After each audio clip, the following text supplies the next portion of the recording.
Okay. Thanks, Sandra. Thank you, and welcome to today's meeting of the IJB Audit Committee, everyone. It's lovely to see you all, and I hope you're all well. And before I start the meeting, I just want to thank all our frontline staff and everyone in this meeting for all their efforts in really challenging times. And as we look towards winter, I know that's just going to get more and more challenging, and I'm just really grateful for all that you do. So turning to the agenda, do we have any apologies? Apologies, Chair, from Chris Boyle today. Okay, that's lovely. Thank you very much. And just so you're aware, my previous meeting, my network quality was pretty ropey. So if the Vice Chair, Andrew, is ready to jump in, if I get kicked off, I'd be very grateful. But at least I'm able to get back on again quite quickly. Any declarations of interest from anyone? No. If I can just give you my standing one as a non-exec director of Public Health Scotland as a COSLA rep that has a specific exclusion, I'd just like to record that as a matter of process. Thanks, Cam. Okay, so if there's no more declarations, we can move to item 3. So the minutes, including action points. So if we go to 3A on page 4, which is the minutes of the audit committee that was held remotely on the 23rd of June. Does anyone have any factual corrections to make to that paper, please? Taking us up to page 12. And can we approve those? Happy to approve. Thanks very much. So moving on to item 3B, the action points. Sandy, do you want to take us through those, please? Thanks, Chair. Yeah, so I think the pattern of action points are probably familiar to most of you. We are keeping on top of the current actions, things that are needing dealt with very quickly. You can see that in terms of a lot of the actions from the most recent meetings are all now wrapped up from April and June, wrapped up or on target or whatever. So they're all moving reasonably well. We do have a number of actions towards the end, towards the bottom of this report that have been long-standing. We are gradually chipping away at them. So one or two things will gradually move. There are also things in here that I think probably most of you hopefully would recognise as not having been top priorities in the last 18 months. We will get back to them. They won't. That's why we're leaving them on here. They haven't kind of gone away. I would mention at the top of page 15, there is a slight error in one of the boxes. It's coloured in red, but it should have been amber. Not quite sure how we didn't manage to change the colour of that, but anyway. So hopefully it feels familiar, but happy to take any questions. Okay, I see a hand up from Peter. Yeah, thanks, Julie.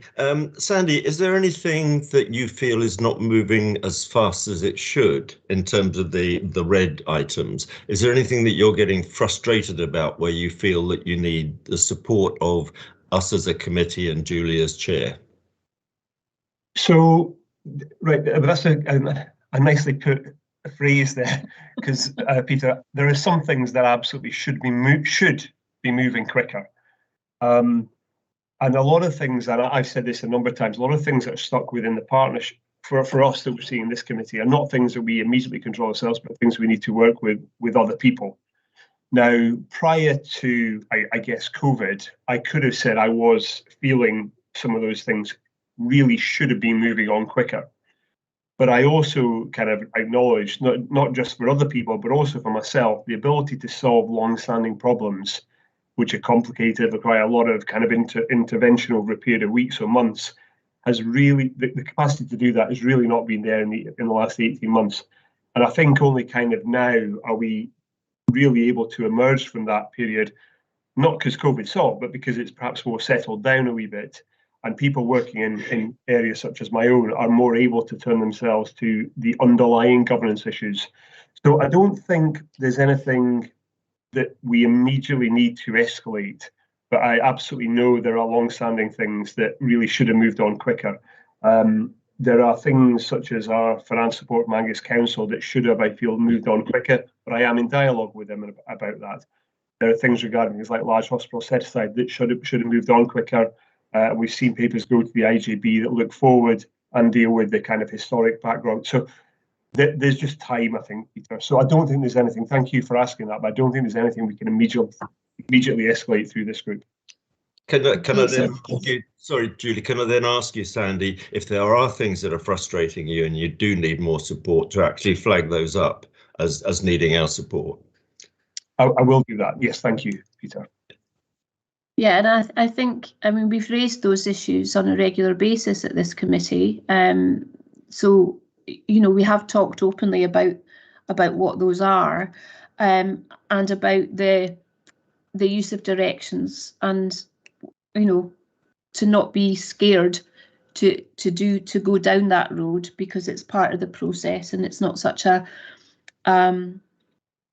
it's not a sharp stick, if you like, but it is part of the process that we can use directions. And I would hope that officers would have that conversation with us when it gets to that stage. So I'll give you that assurance, Peter, that, you know, let's not shy away from using directions when appropriate, and having those conversations around that. Does that seem fair? Okay. Anyone else have any questions on the action plan? Nope. Okay. So if we can move on then to item 4, which is the internal audit plan progress report by Tony Gaskin, our Chief Internal Auditor. If I can hand over to Tony. Thank you, Chair. Not a fantastic amount to say on this one, in truth. Basically, we're getting on with it. So you've had the annual report, which comes up as an agenda item later. As ever, we're doing some work on governance and assurance and liaising with Sandy on that. Sustainability of primary care services, which is a joint piece of work with NHS Tayside, and which will encompass assurance to all 3 IJBs plus the Health Board on what is a very significant risk for you as an organisation and for the whole of Tayside, and for which you are the lead in terms of the IJB responsibilities. We've got an assignment plan prepared for that. We've discussed it with your medical director, and that will be going out to the NHS Tayside Associate Medical Director for Primary Care, and we'll be getting on with it. We would hope to have it to the next audit committee. I think it rather depends how complicated that gets, because it's quite a complicated structure, but that's the intention. And the other audit there, the sustainability of primary care commission service providers. Another key risk, the assignment plan's been done, that's out, and local authority colleagues will be starting that very soon. So we expect, we're hoping to have it to the next audit committee. If not, it will absolutely be done by year end, and you will have the assurances you need. And really, it's just any questions you might have on progress or on thoughts on those particular 2 audits. Okay, do you know, for me, Tony, the sustainability of primary care services has been on the agenda for the past quarter of a century. I remember hearing our Director of Primary Care, Dr. Ledbetter, raise it in the late 90s. You know, it's an ongoing issue. I don't think it's something that's going to go away anytime soon, and the COVID situation is probably only just making that worse. And I would say that's a national issue. It's not just here. No, absolutely not. I think a couple of things. One, it's never going to go away. It is worse than ever it was, and that's not just COVID, it's a whole variety of factors. The makeup of the workforce, increasing demands, which is going to get worse. So it's a complex issue. What we do have to do is say, yes, it's national, but we locally have to deal with the consequences of that national issue, which in some cases, you know, they're certainly not magicking up more GPs. You know, within the limited pool, you can only try and give ourselves the best chance of recruiting. It's about all the other strategies we have and making sure that the implications are understood. And we had a very good conversation with Alison around that. And from our point of view, it's making sure that one, if there is a residual risk, that's properly reported to yourselves and the other parts of it, within Tayside, so the two other IJBs and the health board. And it relates very much to this kind of interlinking, because it's not just GPs. I'm sure Harry would have focused it on GPs many years ago, but it's about all the other parts, ophthalmology, dentistry, all these other areas. And indeed, this substitution idea, if you can't have a GP, you need an APN. How do you get APNs? Well, you need more PNs. How do you need those? You need nurses. Guess what? We haven't got. So it's a whole range of complex interweaving issues. And it will be complex, but there's a lot of work being done. And our job will be very much to make sure that that's visible in terms of governance structures, and that we do have robust plans. And we do have, frankly, remember we talked about risk appetite in a presentation not that long ago. It is about making sure, well, what's a sensible target risk? And with the national shortage of GPs and everything else that's going on, getting this risk down to an 8 may well not be a sensible ambition. So what is sensible? How do we get there? How do you know? And how do the other people involved know that we're on track? These are all the things we'll be covering. We're not technical speak, but that's what the audit's about. And it is absolutely key. And I think, yes, it's been an issue for some time, but also COVID and the extremity of the situation does create opportunity, because it makes people think in a different way, and not just, you can't just keep trotting out the same old things and trying to revert to an old system. We need to think in new ways, and that provides opportunity. And that's also what we'll be looking at. So it's going to be technically interesting for us, and hopefully for your sake, it results in an interesting audit report. But yes, it will be. And in terms of capacity for the December target committee, you're quite comfortable with that? Yeah, I think that is probably slightly optimistic. It's interesting. Someone asked for a red, amber, green assessment, and we'll be bringing that in here as well. So that one is kind of amber. I think we can do the work. I think it'll be an audit, quite frankly, where we will need a lot of discussion. It's not like I'm not being funny. There are basic audits we do, like payroll or whatever. It's right, it's wrong, fine. This one's going to require a lot of nuance, and it will require discussion, because there's all different parties involved, and we have to be responsive to their needs. So I think we'll definitely have the field work done. Whether there'll be a final report, it's 50-50, I'd say. But certainly we'll be able to let you know how we are at the next meeting. And it's a report I'd definitely rather have right than quick. But you'll definitely have it for year end. And I think it will provide some really important assurance, and maybe bring out some of the work that hasn't been as visible to you, that is being done behind the scenes. Okay, that's really helpful, thanks. And thanks for the heads up that there might be some a bit of slippage on that. And I think Angus and Tayside are quite a good place. They've done a lot of innovative work around different practitioners over the last 20 years and developing scope for that. But I see both Jill and Sandy have their hands up. So can we take Jill first? Thanks, Chair. I think just to that we absolutely welcome this internal audit. And in some ways, I don't think I've ever heard myself saying that I'm looking forward to this internal audit, Tony. But I think we've got really good buy-in across certainly all three of the partnerships. So it was discussed at one of the primary care meetings. So just to give assurance that we will make it a high priority from a primary care perspective, and make sure that the people and the services that you need access to speak, we will try and facilitate that as timely as possible. Brilliant. Thanks, Gillian. That's really appreciated. Sandy? Yeah, thanks, Chair. And I was going to say very similar to Jill there. I think the primary care audit will definitely have an engaged community who can help make the best out of that audit. So that's a good thing. I think the audit regarding commission services, and Catherine in particular will know this, within Angus Council, well, Angus Council generally, but particularly the procurement part of Angus Council that supports the adult services part of the partnership. We have got gaps in the procurement side of that support at the moment, and a bit of staff turnover. The auditors who are going to be leading on that, who are council auditors, are aware of that. So that just might make some of the timelines there a wee bit difficult in terms of getting procurement expertise brought into that. But what I would say about both audits is, if we don't have a clear output by the December meeting, bearing in mind our next scheduled meeting after that is April, if we have kind of a definitive paper that emerges in January or February or whatever, we can share that with audit committee members and not leave a gap through to April. So we can get it in front of people between the meetings as well. So we can keep that in mind after Christmas. Okay, thanks very much. Any more questions on that paper for Tony? If not, we can move on, and thank Tony very much for that.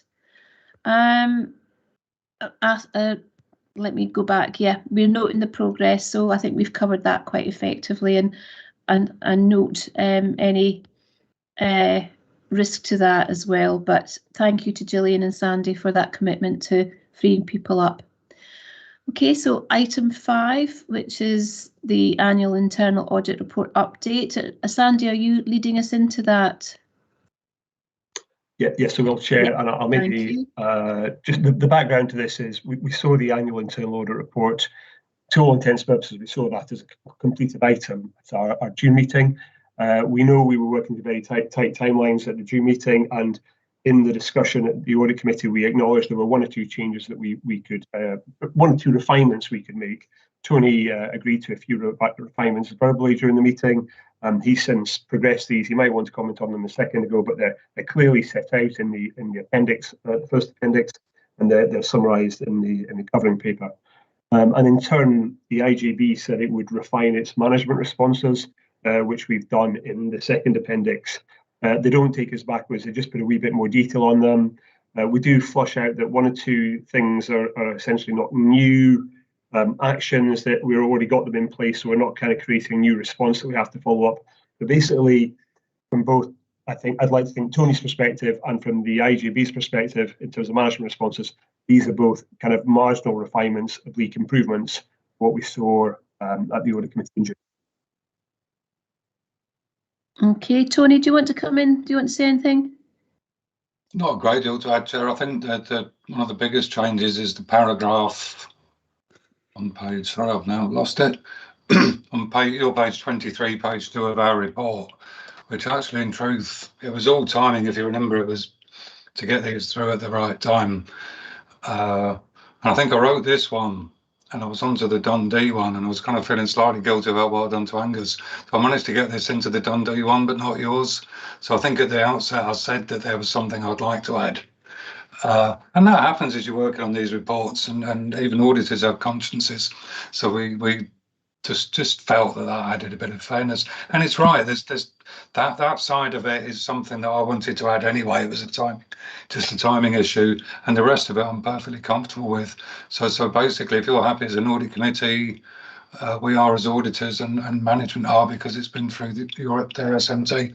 Okay, thank you. Just before I bring in Andrew, could I perhaps just reflect on recommendation 4 on page 87?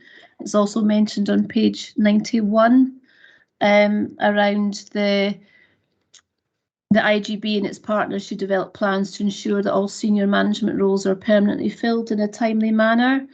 I think it's fair to say that this audit committee reflected a degree of frustration around the time it took to complete the recruitment process for this is substantive chief officer post, and the impact that had on the management team, and that was consistently discussed at the audit committee. I think I just wanted to ask that our minutes of this meeting reflect that. It would, I think, have been quite nice to see that mentioned in that report, because it had been picked up, Tony, and I know you're aware of that.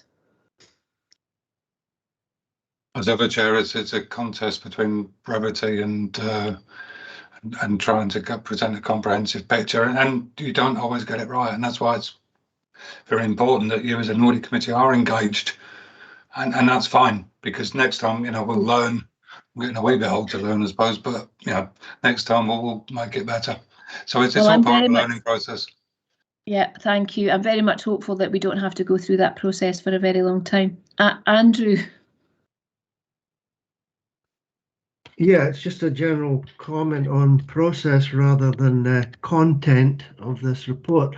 It's very refreshing to see the changes highlighted in this way. I found that a very nice device to use.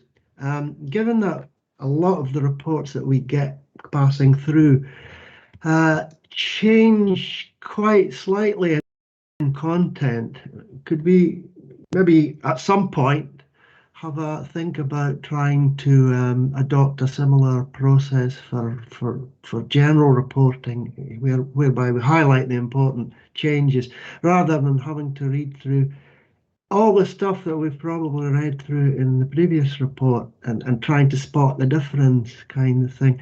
It's maybe a subject of a development meeting or something like that, but it's just something that it might alleviate the burden on people that are already quite busy doing other things, and also the creators of the report. It might be easier as well. It's just an observation. Okay, just I think one final question from me actually on page 104 on the risks. So 1, 2, 3, the fourth one up from the bottom, the European Union withdrawal, sitting at amber yellow.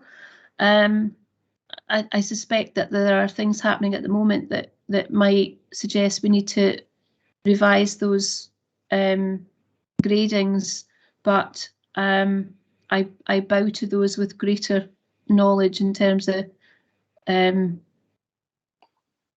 know, the supply chain and distribution of supplies. I don't know if anyone's got anything on that in terms of that risk. Chair, Yeah, that's the next item on the agenda. That's fine. Sorry, that's fine. Okay, we can pick it. We'll pick it up there. I must say, Chair, I like the suggestion about reports highlighting changes. If only from an audit context, I might highlight those reports where there aren't any, which would be a great thing from an audit perspective. But whether officers would be quite so keen, I'm not sure. But it's a great suggestion, and I shall take it to my other audit committees. That's fine. Good. Well, and thanks, Andrew, for chipping that in. Okay, so I'd be happy to note that paper. Sorry, I just need to find the start of it to make sure we've got what we're asked to do. So item 7, consider and accept the external auditors. Sandy's got his hand up. Page 19. Sorry, I'm struggling with the network quality here, so I'm really. What page are we on? Chair, we're on go back to page 19. 19. Oh, well done. I'm on the wrong report. Okay, yeah. Noting the receipt of the revised annual internal audit report and approving the updated management responses now included. So well done. Thanks for keeping me right on that one, Karen. Are we all happy to do that? Yeah. Excellent. Right, so item 6 now. Is that right? Yes, Chair. Yeah, excellent. Okay, sorry. So I jumped ahead of myself when we're talking about recommendation 4. I do apologise. Right, and this is the assurances received from partners, the annual process that we go through there. So Sandy's going to briefly talk us through that. Yeah, thanks, Chair. So again, at the June Audit Committee, we agreed a draft governance statement, and we agreed to share that with partners, or the highlights of that governance statement with partners, just kind of giving them reassurance about the adequacy and effectiveness of our controls. So we shared a position with NHS Tayside Angus Council and the 2 IJBs in Tayside that we share hosted services with. In time and in turn over the subsequent weeks, we've received various types of assurance back from NHS Tayside Angus Council, the 2 other IJBs, and this is all kind of captured here.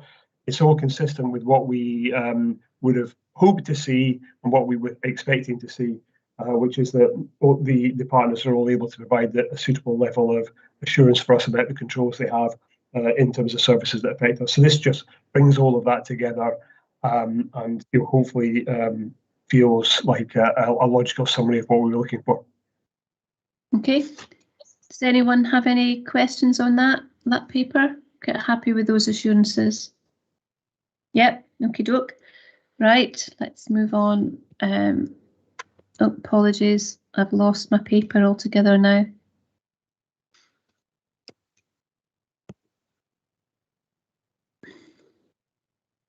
Sorry, it's having to reload. Sorry, what is it you're looking for? That paper, Paper. just Page. Page 6, yeah, page 55. No, the whole thing just closed down, Andrew. So Right. I've got it back again.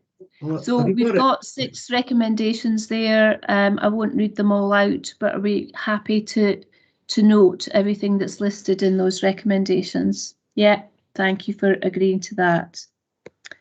Okie dokie, and we move on to item 7 now. And Sandy, if you can take us into the audited annual accounts for 2020-21, please.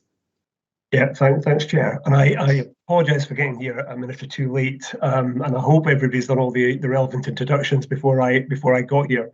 And at some point in the next minute or so, I'm going to pass over to Carol, I think, who can pick up some of this report.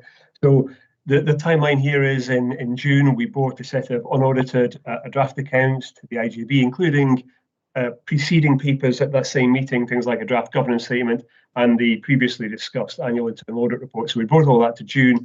We had a set of unaudited accounts. We agreed that those were appropriate at the time, passed them on to our auditors, in particular to the likes of Rachel, who's not here today, and Mary, who've been through the audit and looking at the whole audit team, and Carol and Rickard, who've all worked on this. We've dealt with a number of queries. Carol will pick up the output of their report. I think if Carol doesn't say it, well, I'll say it right now. It is important to note that we have had to refine some of the accounting treatment, reflecting continued updates to the national guidance, and we've captured that in the final set of accounts. But we've also mentioned that in the covering paper. So, Carol, I'll let you pick up the appendices that have come from yourself. Thank you, and thanks, Carol, and welcome, Carol and Mary, our external auditors. Thank you, and thanks, Andy. So I'll just kick off and take us through the papers briefly, if that's okay. So Appendix 1 is our covering letter, and that is it's a mechanism under the auditing standards that just allows us to report alongside completing some work and some audits, depending on the circumstances. So we can see in the covering letter that our work is substantially complete, and we will just do some final checks on the accounts when we receive them prior to signing. Just worth noting that although the covering letter refers to today, in terms of talking about signing, we're actually looking at the 5th of October, just due to the availability of some of the key individuals. The annual audit report is Appendix 2, and I'll go through that briefly as well, but it's just worth pointing out in particular the items under the heading significant findings from the audit in accordance with ISO 260 is a requirement of the auditing standards that I draw these things to your attention. So I will mention them as we move through the report. The report also includes our conclusions from the wider public sector audit model. And again, happy to have a discussion about that or answer any questions anyone may have. Just for information, we have no unadjusted misstatements that we are drawing to your attention.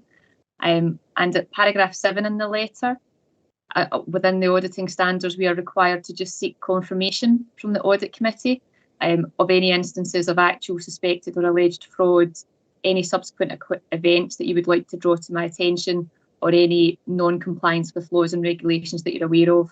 To be clear, I'm not expecting anything, but I will do the pause slightly in case there is anything that anyone would like to draw to my attention. I certainly absolutely do not have anything to draw to your attention, Carol. Thank you. Thank you. Anyone else? Nope, I'm seeing shaking heads. That's good. Thank you very much.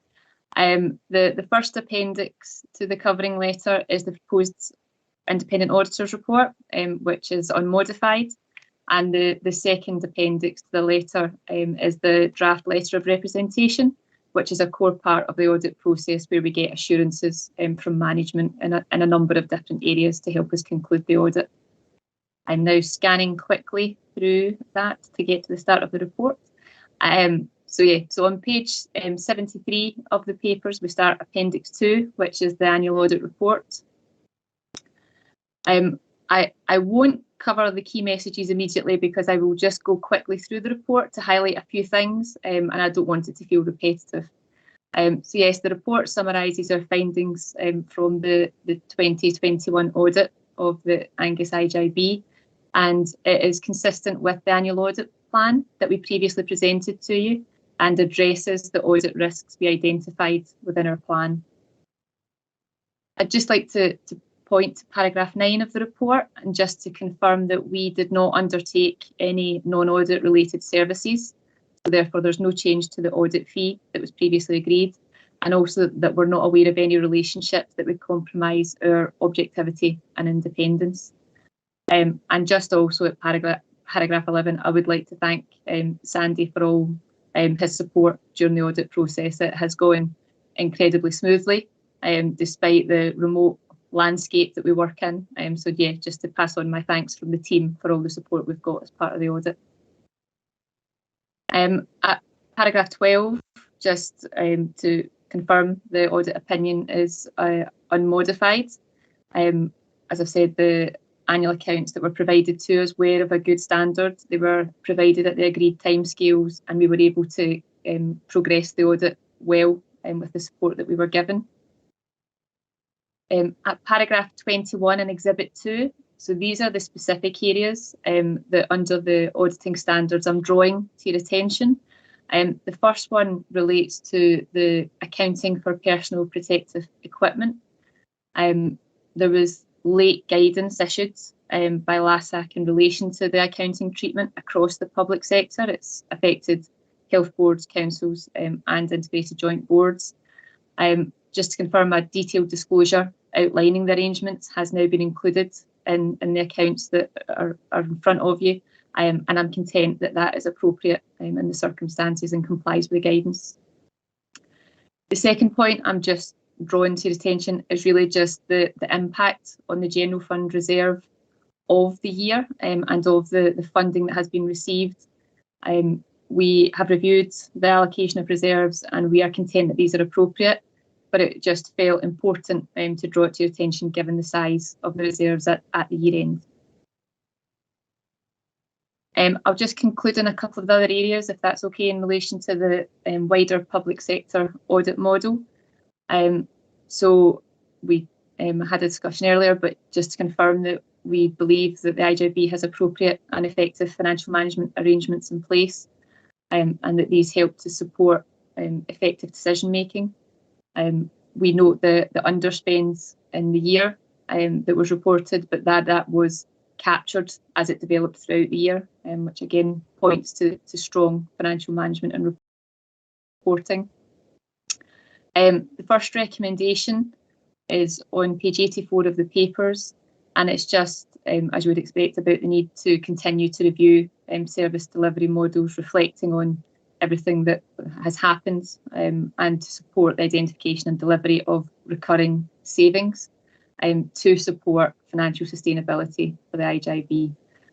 The recurring nature of savings becomes really important over the next few years, given some of the kind of challenges that might be faced from a financial perspective. Recommendation 2 is really just about the work that's underway to complete the review of the integration scheme, and just to conclude that and ensure it's sufficient to define and support the future delivery of services.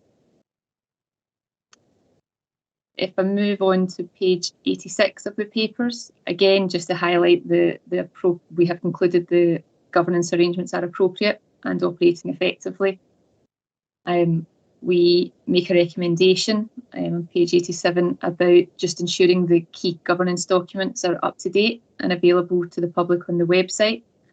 And I also note your point, Chair, in relation to recommendation 4, which is about the developing plans to ensure senior management roles are permanently filled in a timely manner. And yeah, I recognise your previous comment about the urgency and role with which you sought to get that post filled. We also note that the IJB is continuing to develop and implement arrangements to demonstrate the achievement of best value. As you know, the Angus Council best value review will be starting shortly in the next few weeks. The IJB, as the best value approach develops, IJBs will be subject to separate best value reviews as we move into the next appointment round. But I think it will be good to engage in the process alongside the council because it is obviously a key service that's been delivered through the IJB. A couple of final conclusions suggest we note that you were able to maintain service performance levels despite the pandemic, which is obviously a fantastic achievement. I would just like to point to Appendix 1, which details the recommendations and the good responses we've received. We also update on progress on prior year recommendations within that appendix. And finally, in Appendix 2, this is just where we take the audit risks that we drew to your attention and include details of the results and conclusions of our work and how we were able to complete that during the year. That's all I was going to say in relation to the report, but absolutely happy to take any questions and engage in any discussion that members would like.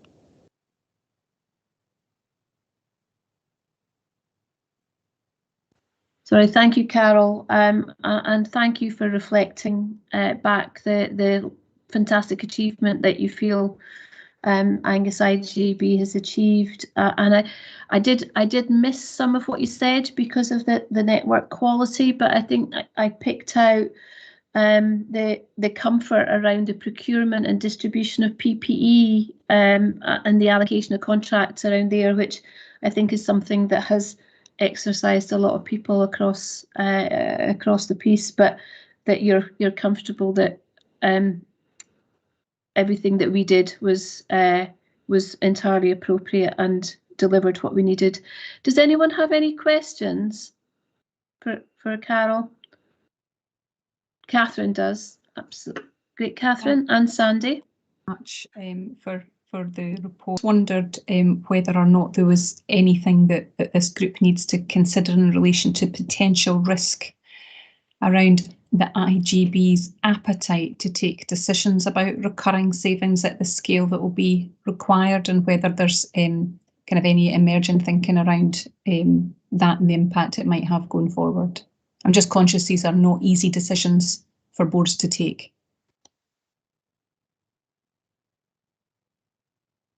Yeah, I think Sandy would probably be better placed to answer that in terms of some of the specifics. But yeah, I recognise it's not easy to make recurring savings, and I think the important thing is having the plan in place and having sufficient lead-in time.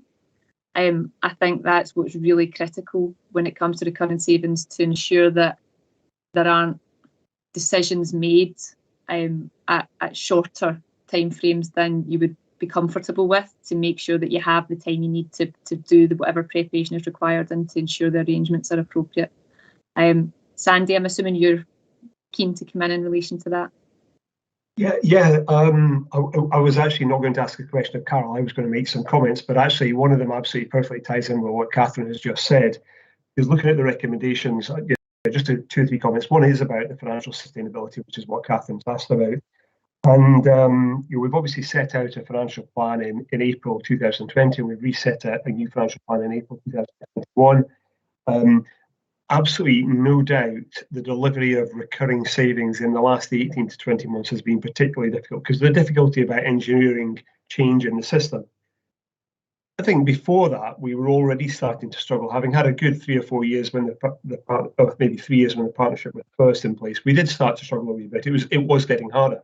But I would say I have been encouraged by the IJB's ability in the last half year to start to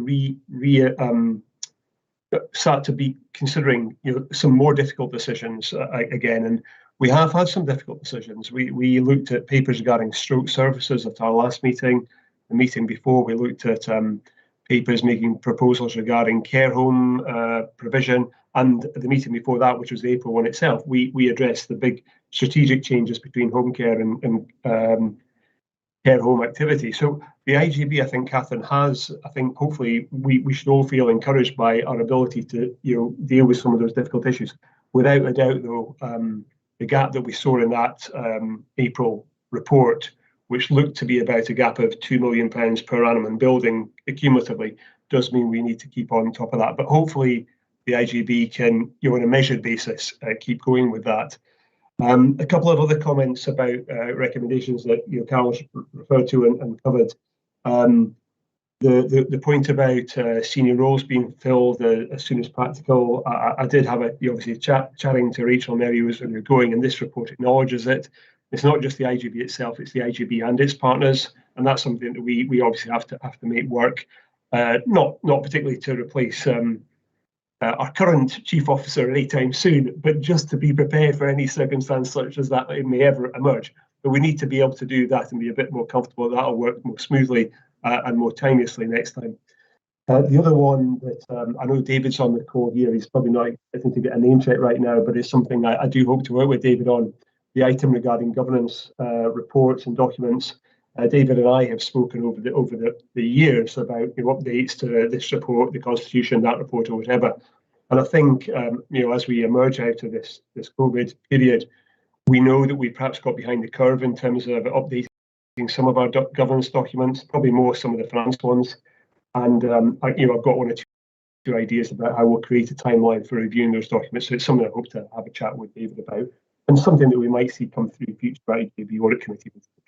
But otherwise, Carol, thank you for the feedback there. I'd like to I think I said it earlier on, but very grateful for the support and input of all your team over the last few months. I know it's been difficult for us all, but I think it has worked relatively smoothly. And from my personal perspective, that makes doing the rest of the job a lot easier. Thank you, Sandy. Tony has his hand up now. Thanks, Chair. As you know, I provide a free voice of doom service to all my clients. So this seems an appropriate moment for it. And yes, it's about finance, but it's also about workforce and a whole range of other issues. And I've said this before, so I'll keep it relatively brief. We know that strategically there are a massive number of issues coming, that there was issues around sustainability. In a sense, IJBs were formed in the back of known issues around sustainability. Those have got worse and were getting worse even before COVID. COVID has been both a massive game changer in terms of demand and all those sorts of things, but also in terms of our ability to react in a different way to things. So there's both threat and opportunity there. But I think one of the biggest issues for me is about a number of these issues that we can deal with operationally only up to a point. The really big issues which are coming, and some of those, a lot of those will be out of your hands. We know there's been a massive increase in mental health need. We know that there's a massive pent-up demand on the acute side of things, which will have a huge knock-on effect on you. And there's long COVID, there's just a whole range of stuff, and our ability to deliver. So both on the demand and supply side, there is all sorts going on. My view has been for some time, and it's been in our reports, that these can only be dealt with strategically. There will be hard decisions made, and I think Angus has a good record of making those decisions. But there is a real risk for me in that some of these decisions will be particularly difficult, and there will be a kind of a feeling that, well, can we make these big strategic decisions when we've possibly got a new body on the horizon? So I'll get my voice of doom bit now. I don't think we've got time to wait. I don't think we can wait for another body to come along and make those decisions for us. And actually, I think from a national perspective, it would be really helpful for Audit Scotland, in a way perhaps that it didn't do when IJBs were being set up, to have a voice in that debate and think about these strategic issues. And from a health perspective, and it's very much from a health perspective, the National Nhs Recovery Plan is a very interesting document. And I would really hope that document gets audited in terms of the risk assessments which aren't visible there and the assumptions that were made, because they would have a massive knock-on effect for this organisation in terms of expectations. It's not for me to provide an opinion on whether that document's realistic or not, but someone I think should, because it will have a knock-on impact for you in terms of what you're trying to achieve, in terms of shaping public expectations. Because if there's a massive gap between what's deliverable and what the public are led to expect, that will create a risk for you, a reputational risk, and a risk to your ability to make the decisions that need to be made. So I think that's a really important theme. Some of it you can deal with locally, some of which I would hope Audit Scotland would engage with nationally. And just as a technical aside on the best value, it's really tricky for IJBs because the things under your control are quite limited. You're just commissioning. You are commissioning from people who need to assure you on best value. 60% roughly of your services are commissioned from the NHS, who operate a completely different best value regime. I remember pointing that out 6 years ago. There's still no answer, but I think we have to be realistic in terms of what you can deliver, in terms of just applying the council regulations to you won't work, because 60% of your services are provided by people who don't recognise those. So we need to be a bit more realistic about what's being achieved and what's appropriate for a body of your type, which will be different from a council. So, sorry for going so long. There's a technical bit at the end. The big one, the scary one, if everyone, I would like to get across, is you will need to make decisions now, and you're making them in a context, but we can't afford to wait. And they will need to be strategic, not just operational. Thanks. That's the important. I see Catherine hand up. I've kind of got an add-on question for Carol on that. Tony was asking about, if you're going to do any audit work around the NHS Recovery Plan, but it must be increasingly difficult to do service-specific audits when there's such a reliance on partnership working these days. And our COVID response would have been so much different if we hadn't had the increased engagement and support of the third sector, for example, and that must be replicated across the country. And that is a real positive. That's a real opportunity, but it must be a real challenge for you in terms of how how do you audit a service when there's so much intertwining of things now. Yes, and I think just to say the Auditor General and the Accounts Commission recognise that, and they're moving more towards kind of impact and outcomes. So it's more about, irrespective of the organisations involved, working together in terms of areas like inequalities and child poverty and tackling it. So we are seeing a change in the audit approach, particularly in terms of the national performance audit work. And just to pick up on Tony's point, the NHS overview report will absolutely pick up on recovery plans, and that is where that would sit for the breadth of the NHS. Thank you. Catherine? Thank you. I just want finally on the comment about the NHS Recovery Plan and just to really ask, I don't know who I'm asking, but just whether or not that would come to this group or to the local IJB for consideration in terms of our view around whether or not the bits that are attributed to the IJB for delivery can actually be delivered. And I'm just wondering whether or not there's a need for us to have a look at that in some way, shape or form.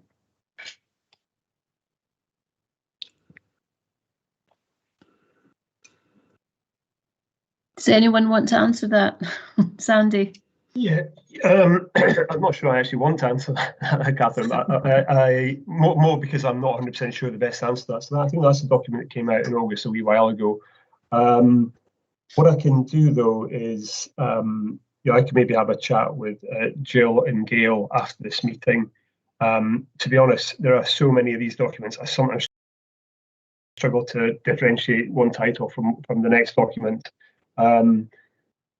they're so big often, but that's maybe just me. I suspect it's not. But what we'll do is I'll have a chat with Jill and Gail, and we'll work out if that hasn't already been reviewed by one part of the IJB, perhaps it might have been reviewed in the executive management team structures. If that hasn't happened already, Catherine, we'll have a chat about to see where that bit happens, and we can confirm. Well, because our next meeting is not until December, I'll confirm that just as soon as I know after this meeting. Yeah, I think that's something that would be good to see at the IJB. Any more questions on this report? So in that case, sorry, Tony. Just make a quick suggestion, Chairman. There is already a process for producing the strategic commissioning plan, and it may well be that one of the best ways to have that conversation is in conversations around the strategic plan, at which point the organisation as a whole would decide. Clearly, that's an important document that provides context for your strategic plan. And in production of the strategic plan, as with NHS Tayside, you would need to decide whether you think that the provisions within that are realistic. And that would be a different, I mean, there are elements in terms of the acute side, increasing, I think it's outpatients by 20% and inpatients by 10%. Clearly there are challenges there that the acute, that the health board would need to say we can either do that or not. But again, there are implications for you as an IJB, and you need to. My suggestion would be that in your strategic plan, you would need to address whether you're going to meet those expectations or not. And in my view, it's a perfectly reasonable conclusion to say, well, actually, no, we've got to produce something that's credible and realistic and risk assessed, and therefore we have an awareness that we can't necessarily do everything in there, but we're going to do what we think's right. But that strategic plan context might be a good one. And as you know from our annual report, I think there is always a part around engaging with the board, the IJB board anyway, just to say where you are with the strategic plan so that the board knows it's coming and has the opportunity to comment. So that might provide a good frame for that discussion. Sandy, is that your hand up again to come in there?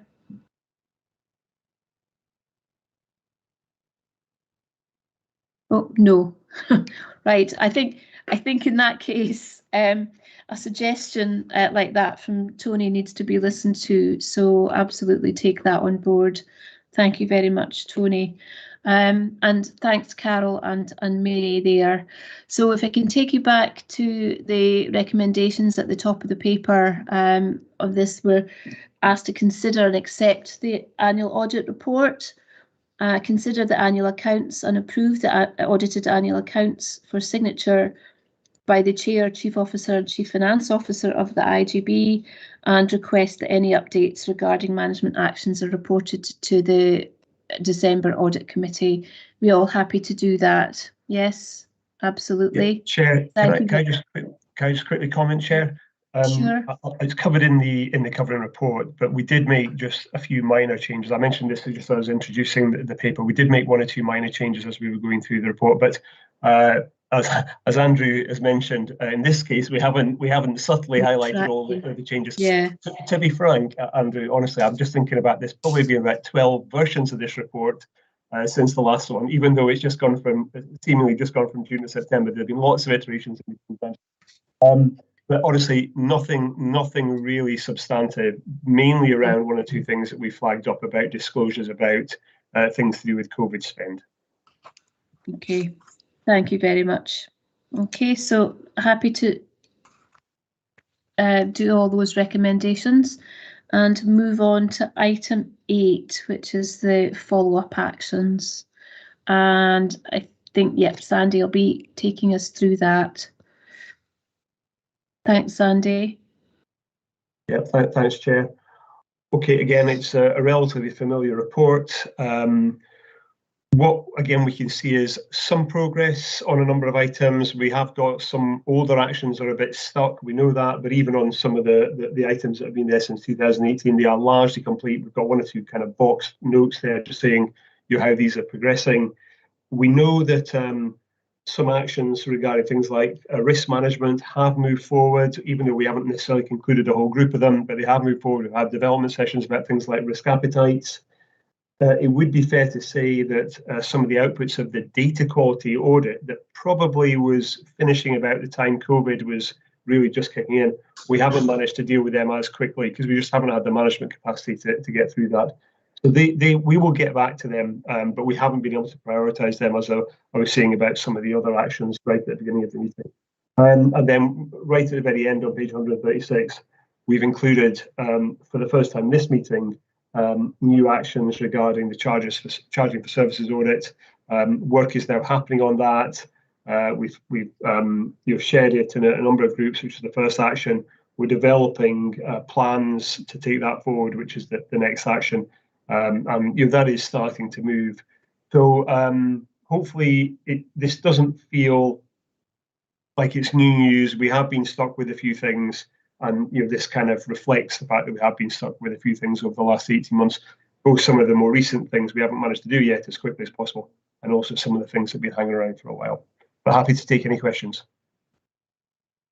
Okay, not seeing any hands up other than Sandy's. Oh, Peter's hands up now.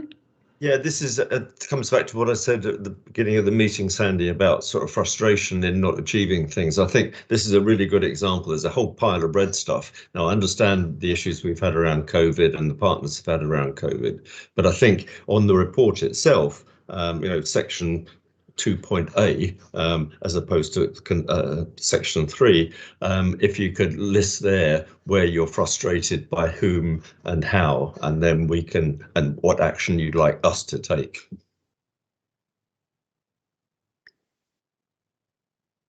Yeah, thanks, Peter. And perhaps in future reports, I can maybe be more specific, or maybe should be more specific about your actions of that are asked of the audit committee, in terms of supporting your dialogue all with them. So we'll know that as a thing to do, and we can try and build that into future versions of this report.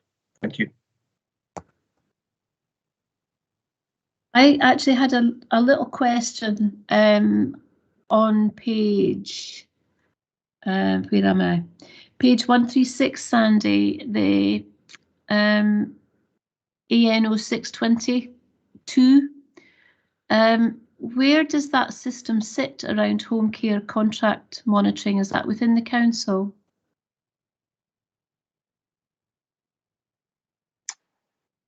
Yeah, okay, so that's it's a funny one. I mean, we are heavily involved in that, but we have an historic kind of reliance on Angus Council in terms of IT support and things like that. So it is one that I would kind of feel was kind of a mutual responsibility. We all have to be party to these things.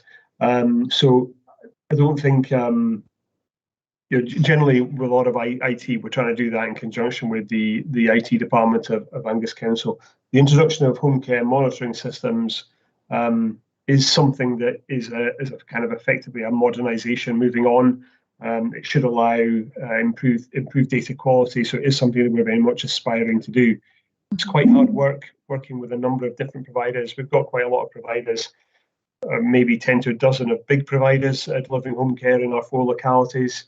And we've had they were all at varying different stages in terms of their existing level of automation or IT support, if you like, and we've had to kind of bring them up. So it has taken longer than we expected, but we are kind of gradually making progress with that. So there's a shared resource has been applied to these. Sometimes it's a bit more of our staff leading on things. Sometimes we have to be a bit more reliant on council staff. I mean, I guess I just want to reflect on just how important that is actually, because, if nothing else we've learned through COVID, it's the importance of, people being able to get good quality care at home, but also, the increase that we're delivering now as well, and getting good systems in place, particularly in such a complex environment. So it's not a quick process to resolve that, but it is important that we have good data on that. because that's the direction of travel, and what we're trying to do is, you know, deliver much more care at home around different clinical needs as well. So that, I just wanted to kind of reflect the importance of that. So thank you very much for those actions. Anyone else have anything on that for Sandy? Are we happy to note those and move on to the next paper, which is item number 9, the governance action plans. And again, that's Sandy. Thanks, Sandy. Yeah, thanks, Chair. So kind of similar-ish to what I've said in the last item. Again, I'll certainly take on Peter's point about, you know, maybe being a bit more overt about the ways that the Audit Committee could help unblock some of these things. But again, these are things that we are, you know, gradually making some progress with. The answer to some of these things will be the review of the integration scheme, because the integration scheme kind of draws a line in the sand in terms of some of the things that, you know, we've been kind of documenting here. So you can see that we've got a couple of items well, one item has been complete. We've got a bit more amber on there now. So, you know, we are gradually getting into these, but, you know, there's still a lot of work to do, certainly on that first page of actions. The second page of actions refers to I think it was an April IJB paper, where we had a list of outstanding actions from the Scottish Government's Ministerial, or Scottish Parliament's Ministerial Steering Group, or Ministerial Strategic Group, looking at integration. A report that's been to the IJB a number of times, a report that was originally issued in 2018-19. I can't remember how many action points there were in there. It was something like 50. We whittled it down, and the April report to the IJB said there were 6 that were still around. They're not resolved. They're at various different stages. Again, we will pick away at these. These are things that I think, again, referring back to something I said, probably in reply to an early question from maybe Peter, can't remember now, but these are often actions where we are having to work with partners to deliver things. The last 18 months haven't been particularly conducive to solving that kind of long-standing difficult problem. But we will be getting into these. 1 or 2 do get subsequently almost superseded or overtaken by a more current one. And we might see this in the next report to the IJB. For example, item number 11, which is talking about the strategic plan, was very much referred to in the annual internal audit report that we saw earlier on in this agenda. So I'm happy to take any questions, Chair, but a lot of this is things that we've seen before, and we are just doing the best we can to pick away at these actions to try and get through them. Okay, I want to just reinforce the comments made earlier around what we can do to help. I would love to see item 9 off that action plan altogether. But I hear what you're saying. Does anyone have any questions for Sandy on this action plan? I think I think we feel your frustration, no matter how sensitively put it might be, around some of those, but we appreciate, you know, capacity is a challenge for everyone at the moment, and I guess trust your judgment in terms of asking for escalation on those. So unless there are any questions, can we note oh, sorry, Andrew. Just a little observation. The thing is, we've got an accurate description of what the problems are. Yeah. If not the solutions. So, you know, that is something it's better having this list than not having it, let's put it that way. Yeah. So if we're trying to get anything positive out of it. Well, thanks, that's helpful actually. So well done. And okay, so we've got item 10, which is the membership of the committee. I think we're just talking to this, aren't we? Yeah, let me get the audit committee membership. So it's intended that the review, reselection and reapproval will take place at the IJB October meeting. And before we go into that, I just want everyone to bear in mind that it's the local authority elections in May next year. So my last audit committee meeting will be the April one. And we kind of have to start again from an empty sheet of paper thereafter, depending on the makeup of the council. Okay, Sandy, do you want to come in there? Yeah, thanks, Chair. Yeah, so this is not a bit of audit committee business, if you like. It's about audit committee members, so that's all of us, or all of you really. And what will happen at the IJB in October is the overall IJB membership will get reviewed. It's a 3-year review, and David can chip in here if he wants. But one of the things we'll do as part of that is reviewing the audit committee membership. And really, to some extent, if everybody is kind of happy to continue to be members of the audit committee, I would hope we would just be able to say at the October IJB, the existing membership is happy to continue. We know we've had 1 or 2 newer members. I think, Hayley, again, I missed the introductions, but I think this is your first meeting. Am I right? Yeah, I thought so. Well, I have to say apologies for not addressing that at the start, because it seems such like old news, but you're right, apologies, and welcome to the committee, Hayley. And so I'll go at the back of the class. Right, sorry, no Chair, problem. I didn't actually, I assumed that had already happened. But anyway, we have had, and obviously Chris Boyle joined us not that long ago. So we've had people leave, and we've also got a vacancy now with Charlie Sinclair leaving his role in NHS side. We'll be looking to fill that particular role, that 7th post, come what may in October. So, and obviously from a personal perspective, I think there is something about continuity. We've had a bit of change with Hayley and Chris coming in anyway. We'll have a new person replacing Charlie. So we have got some natural turnover, which is also probably a good thing for an audit committee. But really, I suppose, just kind of flagging up to everybody, you're I think probably going to be asked if you're all happy to continue as members. And obviously from the IJB's perspective, they'll be looking to just kind of confirm the future membership of the audit committee at its meeting in October. David, I don't know if there's anything else you want to just chip in there. No, thanks. As I say, it's given that I'm hopeful that the audit committee would be quite willing to the membership would be quite willing to continue, and it's really a refreshing exercise to take into account the standing orders that the membership committee of the committee is time limited.